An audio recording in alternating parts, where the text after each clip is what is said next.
ইন্টারভিউর দিনেই বুঝে নেন কোম্পানি ভালো নাকি খারাপ। আপনি যদি কিছু কিছু বিষয় নোটিশ করেন তাহলে সেই কোম্পানির বর্তমান পরিস্থিতি সম্পর্কে ধারণা করতে পারবেন।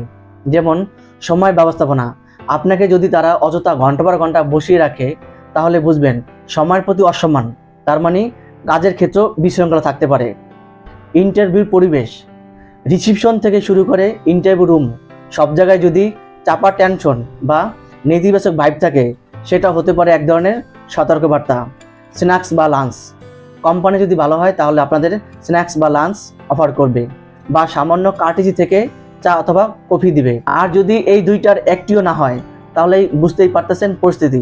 আশা করি সেটা বলতে হবে না। কাজের বিবরণে অস্পষ্টতা, আপনার কাজের দায়িত্ব ও বেতন নিয়ে তারা যদি পরিষ্কার করে না বলে এবং বারবার ঘুরিয়ে পিছিয়ে কথা বলে তাহলে বুঝে নেবেন এটি হতে পারে একটি ঝুঁকির ইঙ্গিত। অতিরিক্ত নেগেটিভ কথা, ইন্টারভিউতে যদি তারা আগের কর্মীদের বিষয়ে অতিরিক্ত নেগেটিভ কথা বলে তাহলে বুঝে নেবেন কোম্পানির কালচার ভালো নাও হতে পারে।